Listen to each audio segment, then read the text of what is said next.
now you show me, how the human body works. I want to be able to fix it. I want to be able to do things to help make people better. And when I said to my professor I wanted to be an obstetrician and gynecologist, he said, well, good luck. Only 1 in 10 women make it. One of the main things I did when I was at Charleston Westminster was set up a program for HIV positive men to have children safely. During the 90s, treatments started to become available, and we moved from patients, coming into hospital to die, to actually this was a chronic disease, and now it is a well-treated disease. But the program was set up in sort of 1999, 2000, and there was a lot of criticism. People were saying, why are you helping people like this? There's a lot of stigma around having HIV. But I knew it was the right thing to do, and in fact, within 2 years, this was an NHS-funded treatment. 1 in 6 couples will struggle to conceive, and it's a taboo subject. You can't talk to your friends or your family about it. And we saw you go through failure. We picked you up off the floor. We said, it's going to be okay. It doesn't always work first time. You give people hope where there isn't any hope.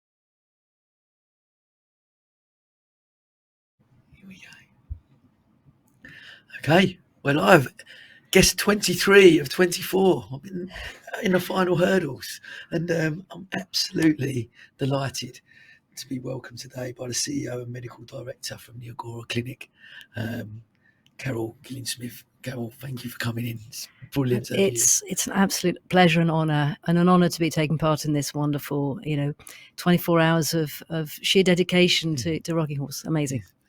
Thank you. Well, we're going to jump straight in as we have with the other podcast. Just tell the listeners a little bit about your story and your career. So I am a doctor. I'm an obstetrician and gynecologist, but I never set out to be a doctor. I hated the sight of blood. As I was growing up during my childhood, my only sibling, my brother, spent quite a bit of time in hospital. He was born with a heart condition, and hospitals smelt of Dettol. They were sad places. They were frightening places. So the last thing I wanted to do was to become a doctor. I wanted to be a scientist. I probably wanted to be a teacher, if anything. And so I went to university to read natural science, and picked a fourth subject. I was told by my supervisor, pick a fourth subject, something you might be interested in. And I thought, I don't know. So he said, well, try physiology. And in my first term, I studied how the human body works, along with chemistry and physics. And it was just, this is it. I've made a complete error here. I'm now you show me, how the human body works. I want to be able to fix it. I want to be able to do things to help make people better. And suddenly, nothing worried me. The smell of hospitals didn't worry me. And I've had the most amazing career, and I've loved every second of it. I switched to medicine, and then I progressed through my training.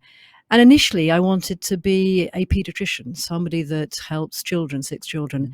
I was very impressed. I was working. I was a student at Cambridge University, and I saw Professor Sir Roy Khan. He was doing liver transplants on children, and was exposed to this wonderful world of being able to help children.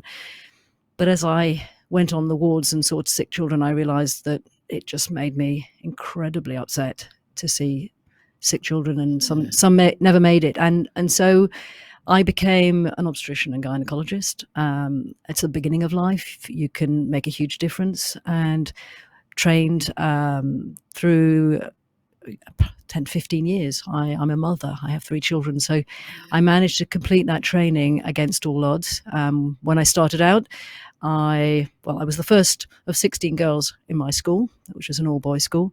I was the second cohort of girls at Trinity College, Cambridge. And when I said to my professor I wanted to be an obstetrician and gynecologist, You say, well, good luck. Only 1 in 10 women make it. You'll go off and have babies. So it was not an easy career to choose, but I was pretty determined. And I trained in London mostly at St Mary's, and had some great mentors, and qualified as a consultant. And my first job as a consultant was at Chelsea and Westminster Hospital in London, where I was put in charge of the IVF unit. And that's really where my fertility career really took off. I had already spent the previous 10 years specializing in fertility. I'd done a PhD on polycystic ovary syndrome. It's a common fertility condition. Women have sort of irregular cycles and fertility issues. And as I headed up this unit in central London, it kind of really opened my eyes to what could be done in the world of fertility to not just improve the chances of success, but improve the patient's journey. One of the main things I did when I was at Chelsea and Westminster was set up a program for HIV positive men to have children safely. So HIV, as you probably remember, was, it was the mass graves that we saw, the tombstones. It really came out as a very, very serious condition in like 1983 and 1984, and I was just qualifying as a doctor. And during the 90s, treatments started to become available, and we moved from patients, coming into hospital to die, to actually this was a chronic disease, and now it is a well-treated disease. Yes. But I set up the first program. It was called the sperm washing program, and then helped women who were HIV positive. So I had really quite an interest in helping people that would otherwise be turned away. I mean, it was a very, very strange time, because the program was set up in sort of 2000, 1999, 2000, and there was a lot of criticism.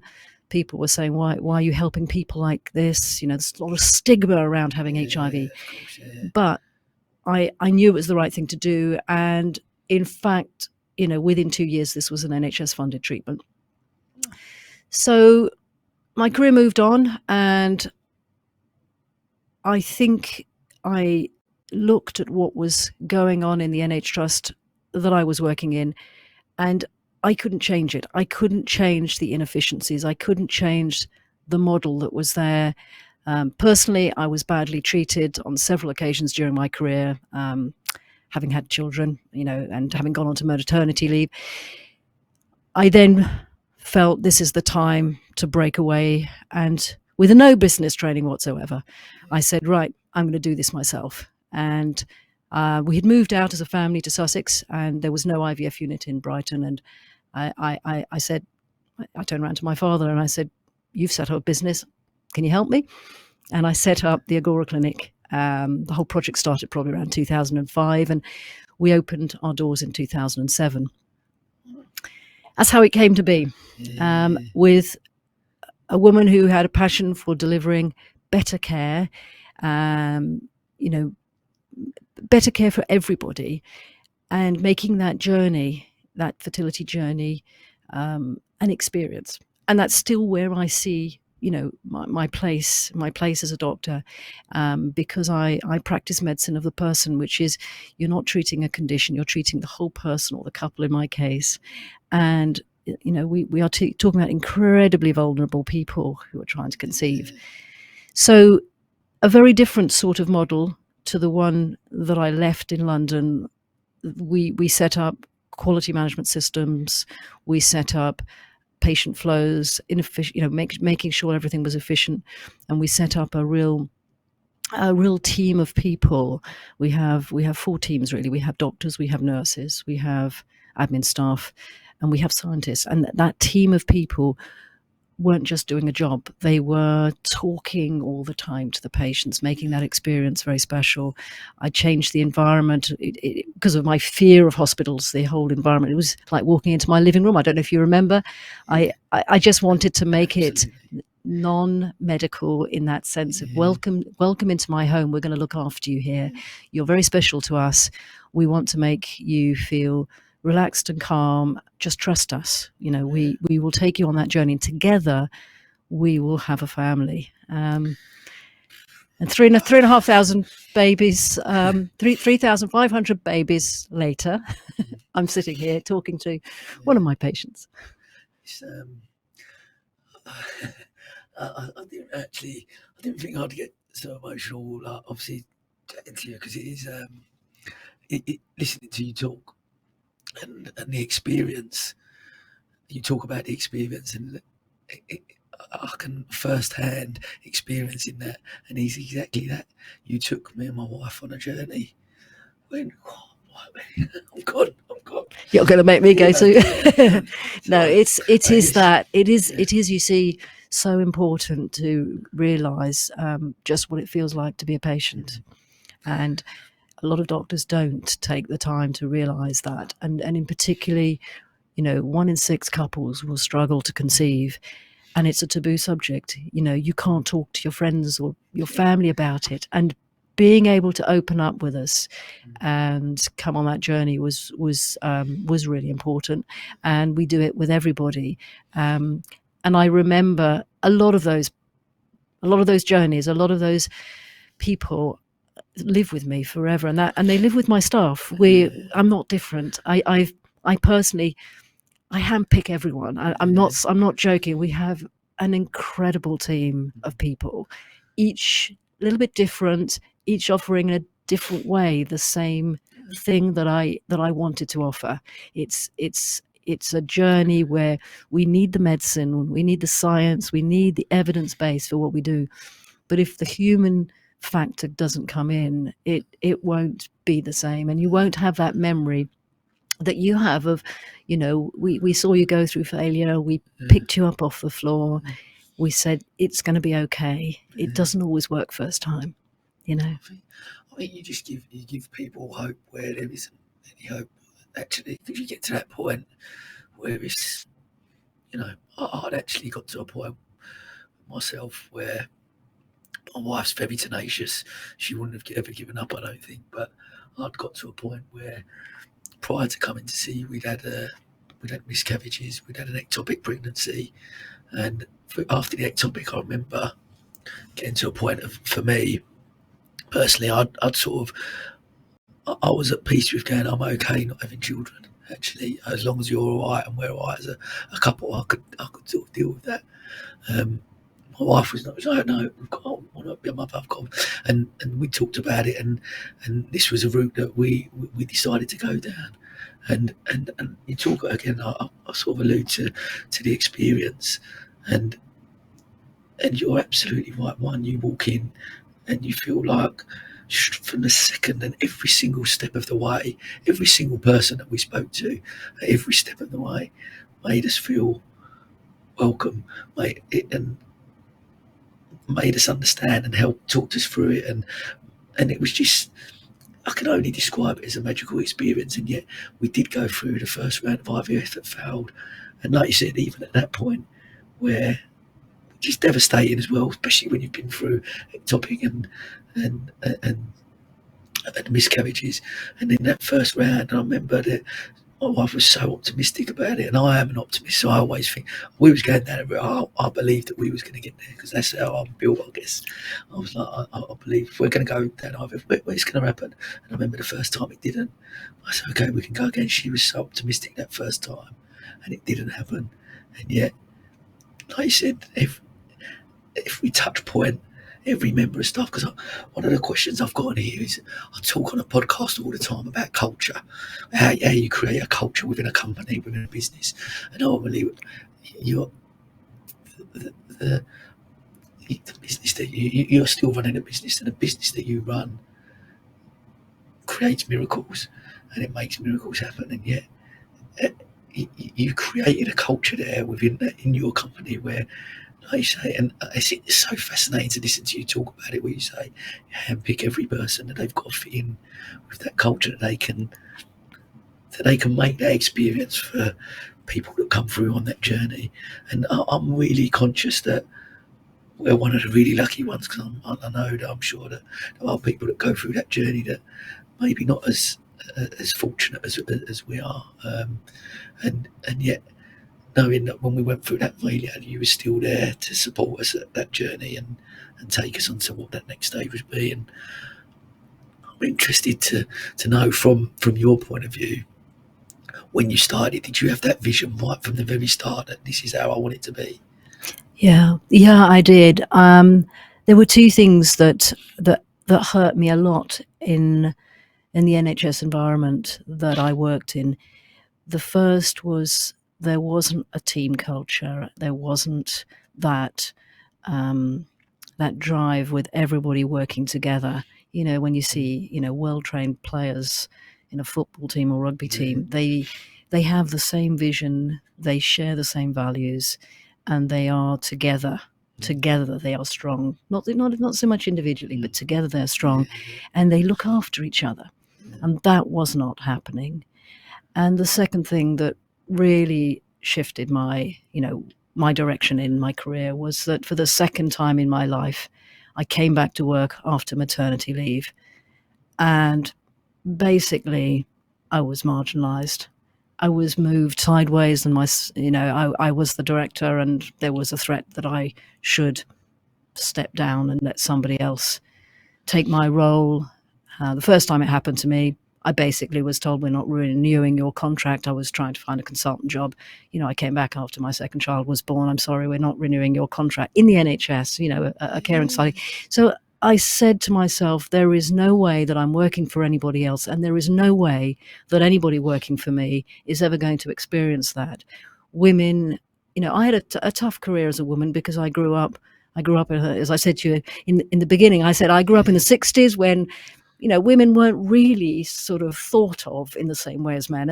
I don't ever regard myself as a woman. I regard myself as a person. So I've never thought of that as an excuse to not do anything.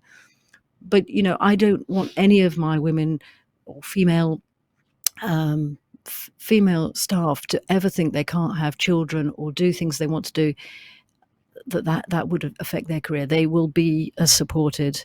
And the same goes actually for the guys in my organisation. It doesn't matter. You know, we've stopped thinking about maternity leave. We talk about paternity leave, maternity leave, parents' leave, and everybody should be supported to have a good work-life balance. So the culture has come from my vision, and it has grown. And I think I did a lot more work on culture about 4 years ago. I got very much into Simon Sinek, and I got a lot of support at that time. And I sat down with the team, and we had a vision and values workshop, and we talked through our values. We rethought them, and I had a new team as well. I mean, I had new people in the team. You know, wisdom, compassion, honesty, and a lot of love. And those 4 values are the values that I ask all my team to wear on their sleeve every day and live them. Because if you live those values, it creates the right culture. And, you know, look after yourself, look after your friends, look after your fellow colleagues, look after your patients. And we definitely have moved a long way from that one meeting 4 years ago, and I think we have a really, really strong culture, and that doesn't exist in the NHS that we see at the moment. It's because there isn't the good leadership that brings the culture into the workplace. In the NHS, is that why is that? Is it because of a funding issue? Is it because of what's your take on why is that in the NHS? It's a huge organisation, and I do NHS work, as you know. So half of our work is NHS funded. We're the largest provider of IVF in Sussex, you know, by a long way, and we do 50% NHS funded work. And in fact, funding through the NHS for fertility massively increased last November. You know, 3 cycles now, not 2. LGBT community, same-sex couples, single women are now funded for donor sperm treatment. So massive shift. But we are a small enough organisation for the leader to be heard and for you to be able to create that culture. Within the NHS, I never had leadership training. There is some leadership training, but I don't think it is in the same league as the sort of leadership training the big companies, you know, big corporates offer. I've taken on board my own training. I've had mentors. I've had a mentor now for 3 years, and it makes a huge difference to my understanding of how to lead, how to motivate, how to get growth. Obviously is an important thing. How to develop my team, how to develop the individuals in my team to reach their potential, to look after them, and I don't see that happening at all. And people now in the NHS, it's not a matter of money. There is actually quite a lot of money going into the NHS, but it is very badly utilised, and it almost needs it needs to be broken down into smaller pieces, and better leadership training to give that change in culture that will retain staff.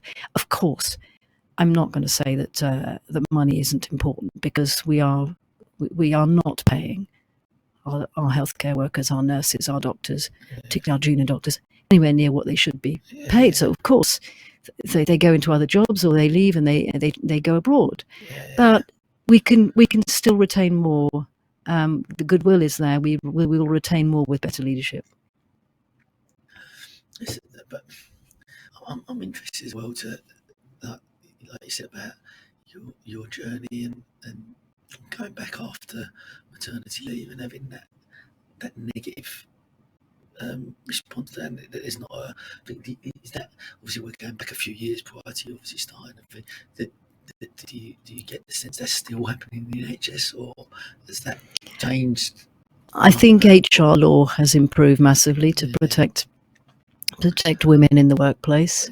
I'm pleased to see that the menopause is being taken seriously, and there's a lot of work around that, and recognizing that. This year I have embarked on a workplace wellbeing initiative in the Agora to really look at ways of improving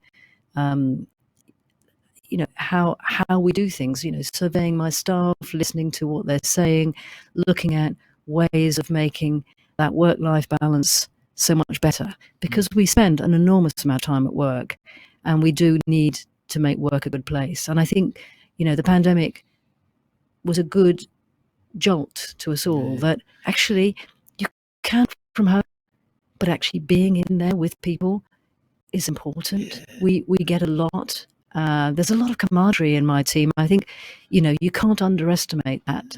Just making a cup of coffee and chatting, it can make somebody's day. If somebody's feeling low, if somebody's having a problem, sharing it, you're not going to share it if you're at home on Zoom calls all day.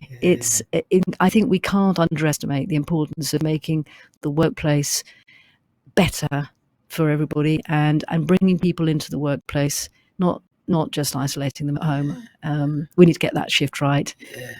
I think that it was a shift that needed to happen. I think for obviously during COVID, and I talk on it a lot about different workspaces, what they look like, and it's changed. Some businesses completely have gone from having offices to going completely remote and doing it. But I've always been a people person, so for me, like, human connection and being involved in a community and being around people was always something I crave and I thrive on. I love being this has been great, jumping on Zoom and being able to business and I've got an option. I'd much rather sit in front of someone and talk to them than I would on a Zoom call. I think certainly from allude back to the culture side of stuff, like, it's so much more difficult, I think, to create that culture. Like I said, how do you get them water cooler moments where you just walk up and grab a cup of coffee or something and chat to a colleague and share or whatever that looks like? You don't do that if you're sitting at home working from home and on the computer, do you? No, and I think one of the things that has been good out of the remote working is that for fertility patients, being able to do remote consultations has been great, because we can get the couple into the call, even if they're in different workplaces, and at times that suits them, and we can minimize the number of trips and travels, the travel cost, by doing some of the consultations that way. But we maintain, most of our staff are in, and we have No birthday is missed. There is a card for everybody. Big birthdays are massively celebrated, and we try and get some fun. It's an incredibly emotional area to be working, so we try and get a bit of fun into the day. And we, you know, where you obviously were successful, we are moving to some new premises, just off Dyke Road, in the centre of Brighton. It's been a massive project. So we took on the premises that were formerly owned by the British Pregnancy Advisory Service. So it's right by the Seven Dials roundabout, that sort of area. It's a lovely building with 3 floors with a garden. And so all of the last year, my energy and the energy of some amazing people in my team, I'll just have to mention them: Paula, Michelle, George, Kerry, and my husband, Stephen. Amazing work, actually. It's when we open, I think people are going to realise that this is not just a clinic. This is a place where you can be yourself and you can be heard, whether you're a member of staff or whether you're a patient. And I've taken great care to make it as non-clinical as possible in those areas that need to be, and as clinical as possible. We're probably going to have the purest air in Brighton in our laboratory, because we've invested huge amounts, and we've created a fertility garden, and we want, in fact, past patients to inspire us and to come with ideas, because we believe that there'll be a space there that when the news isn't so good, you can sit and you can pause and reflect and process, and when the news is good, you can just look and again pause and reflect, and I think we need that space, that sort of outdoor space, and we want to get our patients to get involved in the planting and the beauty that garden will bring. It's also a very green project. I have to talk about it because I'm a passionate believer that, having created so many lovely babies and families, we have a huge responsibility to make sure that we let their world be as good as the world we grew up in. So it's a green project. I've ripped out all the boilers, I've ripped out all the carbon fossil fuels at great cost, and put in everything I can for this to be a sustainable environment for thinking of our children. Amazing. Amazing.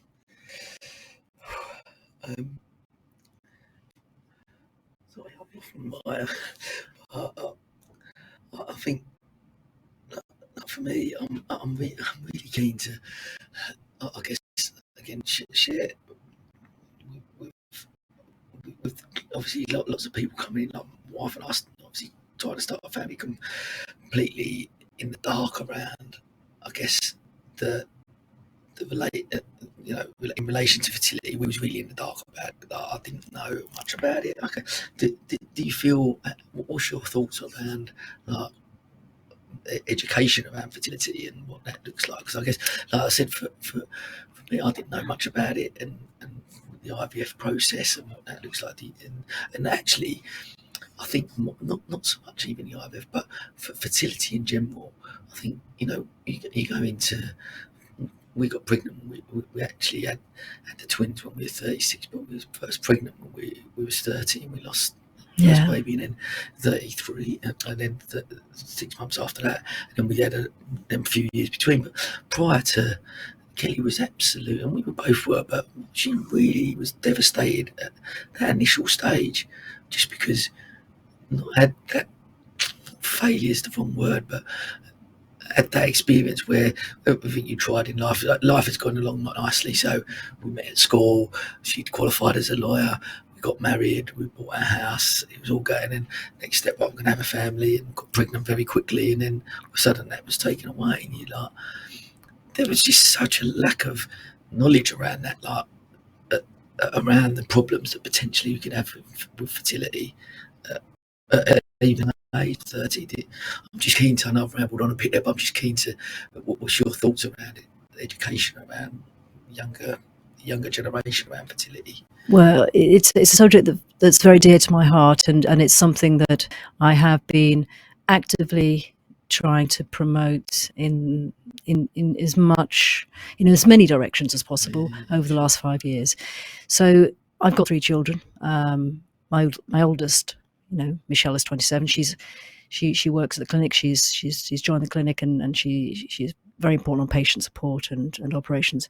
And my youngest is 18. So I have seen the educational system, and it utterly fails when it comes to reproductive learning, and there's no reason for it. It is outdated and is not. There's a tiny reference to IVF, which was, well, Louise Brown is 44. It's 1978. The first IVF baby in the world was born, and there's a small reference to it, I think, in their GCSE and A-level syllabus. There is a huge amount of learning about how not to get pregnant, and there is nothing about the different ways that you can get pregnant and what to do to avoid becoming infertile, when it's probably, one of the commonest conditions. 6 people they try to conceive will struggle, and they don't tell you that at school. So I've always thought this is really nonsense, and I know that British Fertility Society, have done a lot of work around that again, and I've worked with them, and I brought into my clinic 3 years ago. I brought into my clinic 20 drama students from a local theatre group, age 16 to 21. And I said, spend the day with me. I will teach you about everything. We had real stories, patients. I want to know how we can best, engage with young people. And I want to use you as a guinea pig. Let's try things out, because I don't think classroom teaching works for this subject. It's an embarrassing subject. It's a taboo subject. How can you just sit there and talk to somebody in front of a, PowerPoint? This is not the way to do it. Let's do it a different way. So we gave them some background information. We brought in patients with all sorts of different stories to tell. Stories of surrogacy, stories of egg donation, stories of sperm donation, and transitioning and freezing eggs. And it was, then we moved into 4 different workshops, and we tried, writing poems, writing short plays, just interactive ways of working and thinking that allowed them to connect. And we made a film, which is on our website, and it was probably, all of the students said it was feedback that was immensely important, and this was a really mixed group of kids. All the students, was the important thing that had happened to them, that none of the PSHE at school that they'd had been of any value. This was what they wanted. The girls came out and said, my God, I didn't realize we had a biological clock. I had no idea that the clock starts ticking before we're even born, because you're born with, about a third of the eggs you had 10 weeks before, or 20 weeks before. It's people don't realize that you're losing your eggs every day of your life, and the guys don't realize that if you start to make sperm at puberty, and it takes 3 months to make sperm, if you get sozzled every night and you're taking a load of drugs, and you're taking bodybuilding drugs, that all damages sperm formation. It's and sometimes long term. So I was never aware so many young men were taking testosterone, buying it on the internet to look good. I mean, why shouldn't they?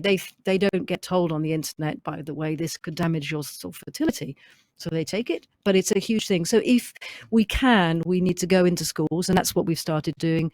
I've gone into a lot of schools, and we're starting to do as much as we can, making films. So storytelling is the way to go, and interactive discussions is the way to engage young people. And it's slowly, the message is getting out there. And I've been also doing a lot of talks in the workplace, because the whole part of, the workplace is a great place to catch people in the lunch hour, little workshops, little talks, talk a little bit about all different types of fertility and how it impacts the man, how it impacts the woman, how they don't want to talk about it, how they might need somebody to listen to them. And that's really good. It's helping fertility policies to be put in place so that the workplace supports people through their IVF journey. And I also want to go into universities, and I think that's a really good place to start that conversation. And as you know, as you've probably read, young women can now freeze their eggs. It's a successful way of, if you like, ensuring potentially, that possibility that you might not be the right person until a bit later in life. So loads more work to do. It's I think it's a lifetime of work there, but it's definitely something we are passionate about. It's amazing, and I certainly, for me, I certainly think this really needed. Like I said, I allude to that, and you do. We, you talk about a baby, and you think it's just going to happen so quickly and naturally, and like you said, I mean, we've had how many people have. I can't remember what the statistic was, but how many people have that first pregnancy and miscarriages. And Yeah, we've got groups of our circle, we're one of the first, but then lots of them afterwards, them having miscarriages as well and going through that process and longer than either. So again, and it's just not. But when you actually put it out there, you find out more and more people have gone through that, and it's creating spaces where people are able to talk openly about it, and like you said, sharing those stories is something that's really powerful, but combined with people sharing those stories, having that education and awareness to back it up, which obviously you guys are striving to.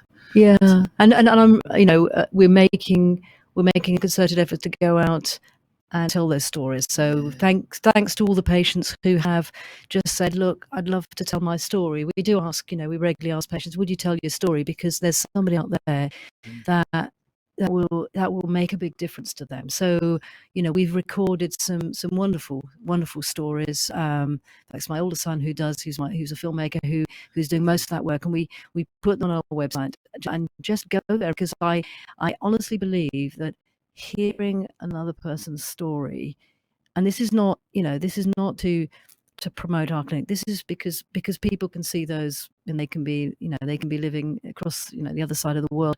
Telling your story is going to help more than one other person. It's really about sharing the story, because it is a taboo subject. It's something that people do not want to talk about. They think it's only happening to them, but it isn't. And as you said, miscarriage, 20% of all pregnancies can fail a miscarriage, much higher as you get older, as your woman gets older. But it's so important to realize you're not on your own. And Absolutely. I mean, it's the same with cancer. People don't know what they say when you say I've got cancer. My husband's been living with cancer for 12 years, and we've lived through people being embarrassed to talk to us about it or shying away. If only they'd actually just stop and listen and talk, it's much easier. And the same with, when you've got a fertility issue, you actually do want to share what you're feeling inside. It's much easier if you can have some support. Yeah, I completely agree, and like you say, just and by sharing those stories and hearing from other people that are going through that same thing, you again, I always allude to like community. Once you build that community of people around you, it's a support network then, isn't it? And you can, the same when even when you go on and have children, like we have got a nice support network now of people who have had kids as well, and the kids have got a nice little group, and community is such an amazing thing, but it only happens by people communicating and sharing. We've created. I mean, we help that a lot. We created a little closed Facebook group, Agora Friends. I don't know how many, 700-800 followers now, and I say to people when they first join the clinic, I said, look, patient support is massive to us, massively important to us. You can't do this on your own. You've got to let us in, first of all, trust us, but also, this is how you can communicate with us. We've got an app now for the phone, and do join our Agora Friends or follow us on social media. Just connect to the stories, because, there'll be somebody there that, you can share your issue with. This is a really private network. You're just in here with, often, people stay on Agora Friends when they've been successful, and they kind of mentor. It's a sort of lovely way of just saying, don't worry, I've been there. This is what I did, and that's very powerful. It must, again, I guess sometimes those stories give those other people hope. If there's again, if you've just come out of a first round of maybe failed IVF, and then, you know, for example, they read our story, you hope absolutely. It is, and I think your story is a classic example, you know, where you come into it, gosh, you know, you'd had your miscarriage, and you were you know, you're in rock bottom place, and you thought, now I've got my ticket for IVF, that's it, we're there. And of course, one of the worst things about IVF, it is one of the most unsuccessful treatments in medicine. I mean, if you go and have a knee operation, they might say, well, there's a 5% chance it might not work. In IVF, we tell our patients, well, there's about a 60% chance it won't work. If you're younger, and it might be a 90% chance it doesn't work if you're, you know, over 40. So you're going into it thinking, this is it, this is my ticket. What? You know, I may not get there. So, you know, the thing I say to my patients now is, don't think of it as one cycle. You're on a treatment program. Thankfully, the NHS in Sussex is now following NICE guidance and offering 3 full fresh IVF cycles and 3 frozen cycles. And I say, just relax. You've got that funding in place. Just try to realize that it doesn't work first. It is because Mother Nature doesn't make every egg perfect, doesn't make every sperm perfect. And when they combine together, if they're not perfect, they may look to us perfect. They may be the best of the bunch. But if they don't carry on growing, or they miscarry, that was not one that Mother Nature had meant to be. And, you know, take it on the chin. It's nothing to do with you. That the next round, you know, hopefully will get a success. But statistically, if you do 3 rounds, you should get there, you know. And for a lot of people, that very much is what happens. Very much is what happens. In fact, we've had, you know, patients freeze embryos after 1 round and come back and had 2 or 3 children. Not like you do at once, but you know, and they, you know, they've had a whole Agora family from 1 round. There are others that have done 6 rounds and have, you know, and have perhaps not been successful. So it's never, nothing's guaranteed, and it's really, really tough when it doesn't work out. And, you know, talk about, I mean, as I said, I really understand and appreciate, I guess, that we were one of the lucky ones, but I guess must be just working in the profession as a whole, and such an dealing with people's emotions as you do, and how do you switch off? Do you switch off, or because it must be so difficult to be in a position and then be able to go home and. Yeah, I have a confession, which is that I never switch off, and the nearest I get to switching off is, you know, on a parenting shoot, and I live in the countryside, and I love running and listen to music. I switch off, but when I've stopped that, it's fairly difficult to switch off. But I don't mind that. People tell me I should switch off, but I don't know that I necessarily should. I have that sort of emotional connection to everything I do that I can't. And the funny thing is, I know that a lot of my team would probably say they're the same. And I, you know, not every day is a good day. As a, you know, as an employee at the Agora, I can tell you, I have a lot of my staff over the course of a year. There will be staff in tears, and they will be in tears because they're sharing the grief of a patient, or because the patient has, you know, they're so vulnerable, they're so emotionally distraught, they don't realize they're doing it, but they've taken it out, and their anger and their words that haven't been thought through have come out, and they've been deeply upsetting to somebody who's been listening or, you know, taking it. And, you know, if you've had a bad day and you've had 2 or 3 things not go well for your, you know, patients, and somebody does that without realizing, you know, you're at the end of a long 24-hour podcast, you know, you're tired, and your vulnerability is at that point, it's huge, and you're at your lowest.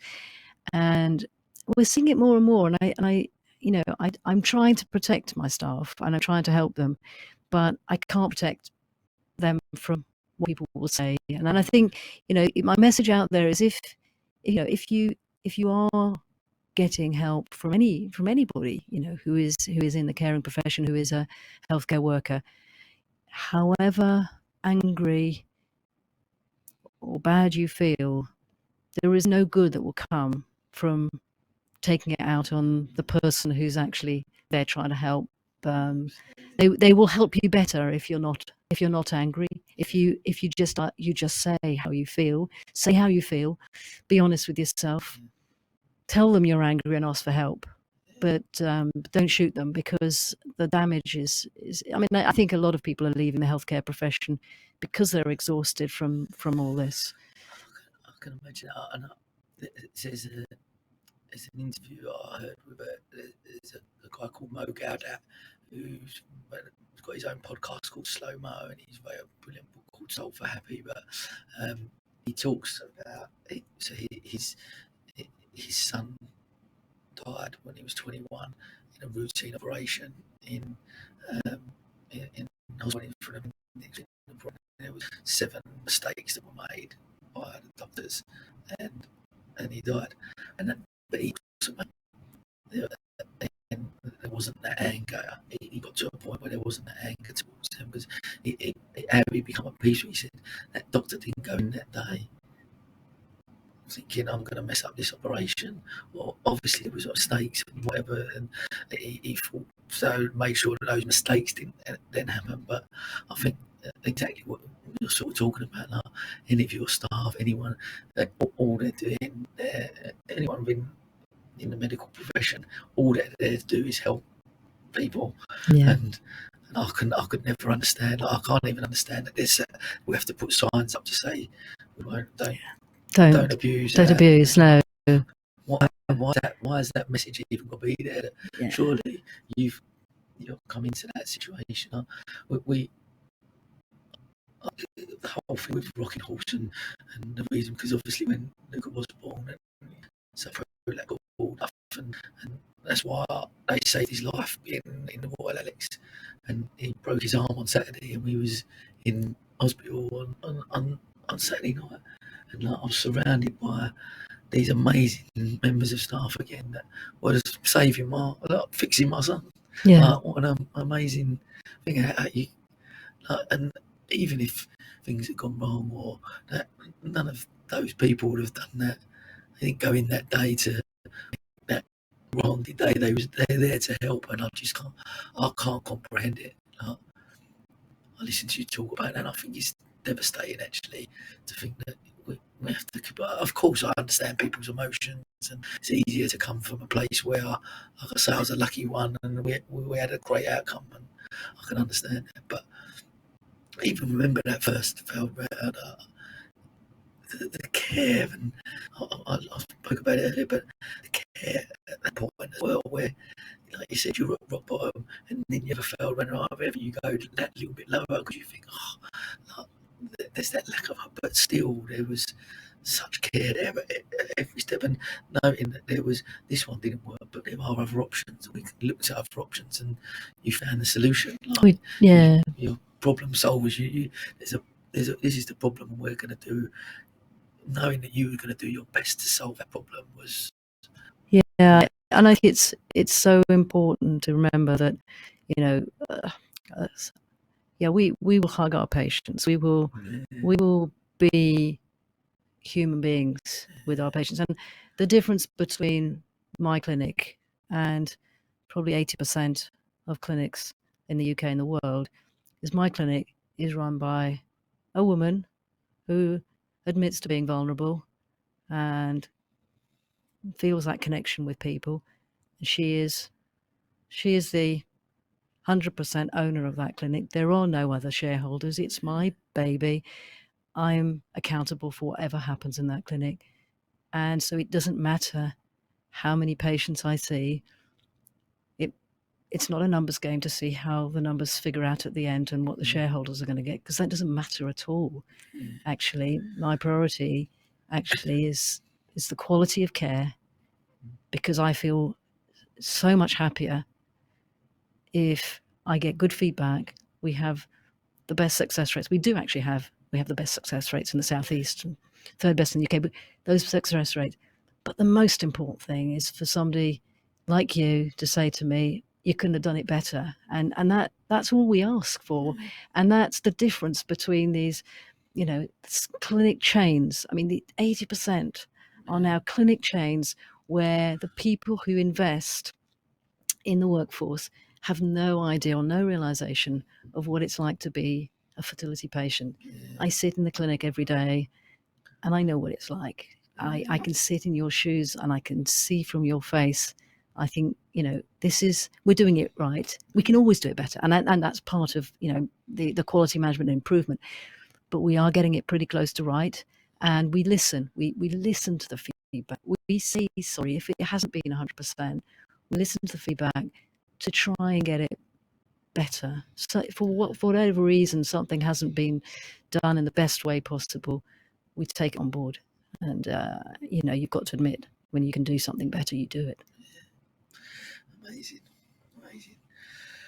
Okay, we're coming towards the end now. You've sort of answered this a little bit anyway, obviously with the new premises, but what else does the future hold for you? So we're moving to these lovely premises in January. We've opened a satellite clinic in Eastbourne, and we've got another one in Worthing, so that helps the patients. We've now got a requirement to find egg donors and sperm donors, so we've launched the Brighton Egg Bank and Sperm Bank. The real sort of change this year is I've taken a really big look at charity work and felt this was the right time for us to have a branch, a charity part of the Agora Clinic, and we've pledged, obviously, to sponsor the Rocking Horse charity and become partners and aligned with them, and that's fantastic news. Also, very much in parallel, but a much smaller charity, become involved with Cameron's Orphanage, which is an orphanage in Zambia. My son went out there in July, and it's been built in memory of a young boy who tragically died at the age of 21. He was going to be a fighter pilot. He tragically died in a flying accident. Boy who was at school with my daughter, whose mother then, in his legacy, has founded this orphanage. So I'm sponsoring a child, the clinic's sponsoring a child. We're going to try and improve the medical facilities, and it's a very small charity, but it's about, we try to make children happen for parents, and make their dreams come true. And the way I see it with this little orphanage is, here are children without parents, and we want to make their dreams come true. They would never have a chance, but let's give them what we can to make their lives as brilliant as possible. So moving more into getting involved with charity work as well. Amazing. Well, I just want to, before we stop, actually, there's one other question. It's so amazing to sit and chat to you and listen, and I'm wondering from a young age, have you, because you obviously listening to you talk and what you've created and how much you want to help people,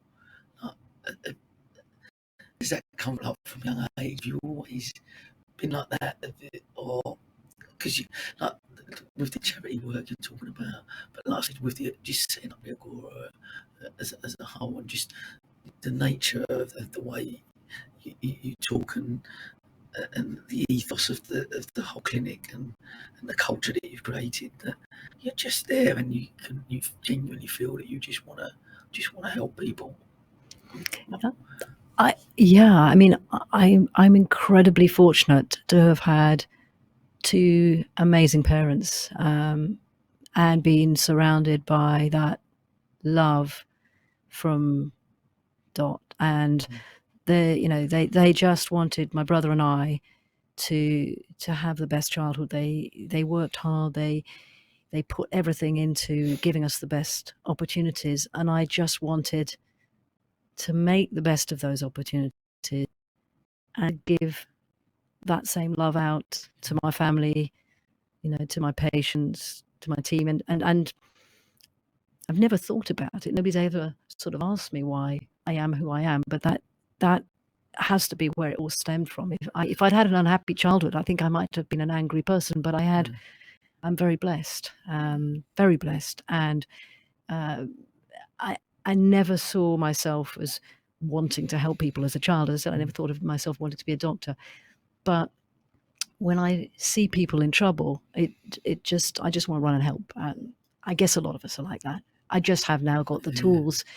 Having trained to be a doctor, I have the tools to do it quite well. So I use those tools that I was given. Love that. Well, we're going to finish up. I'll finish up as I've done with every episode with the same 4 quick fire questions. So, first one: what one piece of advice would you give to your 18-year-old self? I think my advice to myself at 18 would be, don't worry about your imperfections. Don't worry about not being good enough. Be bold with your dreams. Take risks and just go for it. Don't hold back. Who's been the biggest inspiration throughout your life and why?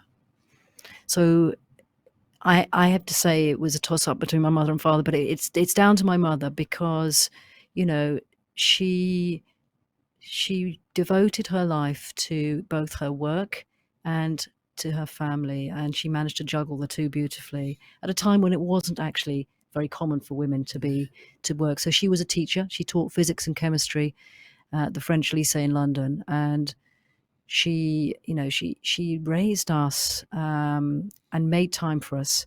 She would mark, all the papers that she had to mark in the middle of the night to give us the time we needed before we went to bed, and to make sure that our studies were done, that we had time to talk to her. So we talked a lot, the family, and the ability to give that love and to her children and to her pupils and to her work was something that inspired me to try and do the same. Amazing. Could you recommend a book or a podcast that you've listened to that's had an impact on you? There's quite a few, but I will stick to one. Dare to Lead, Brené Brown's work. And a lot of Brené Brown's work is, for me, very inspirational.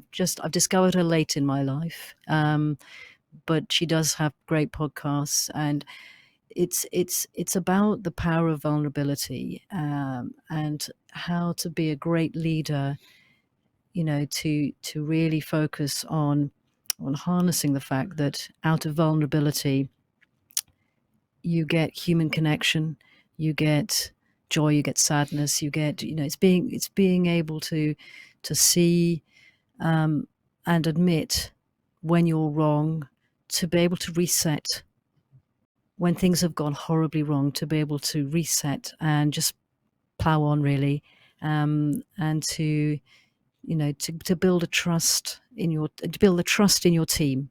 A lot of her teaching is, I think, incredibly important for all leaders, and I wish I discovered her sooner. That's all. And I would just say, just type in Brené Brown. There's so much there. But yeah. It's amazing. Awesome. Well, look, finally, last one. What is your one rule for living a fulfilled life? You get up in the morning and you pledge to make every second, every minute, every hour count, and to bed at night, you take 5 minutes out to pause and reflect and focus on the best bits of your day and be blessed. Say thank you. Focus on those and you'll have a really good night's sleep, and try not to dwell on those bits that inevitably have churned you up and made you feel bad. But, we don't know about tomorrow. We just need to make sure that we remember the good things in each day and live them. What a wonderful way to finish. Carole, I was so grateful when you emailed back. Such a lovely email back as well when I asked you to come on the podcast and introduce your family, saying that it is a real family business with your daughter working there and your son filming and stuff, which is truly amazing. I guess it's been so wonderful talking to you. It really has. Thank you for your time and coming on. But I guess look, without me going again, I think just from me and my family, I've got a family because of you, so very grateful for that. Yeah, I'm just loving to hear your story. I think we need to get my son to come and film you, and with the twins. I think it will be a really powerful story. Yeah, thank you. This has been amazing. So thank you for coming on, Yeah, that is a wrap, as they say. yeah, thank you. Amazing.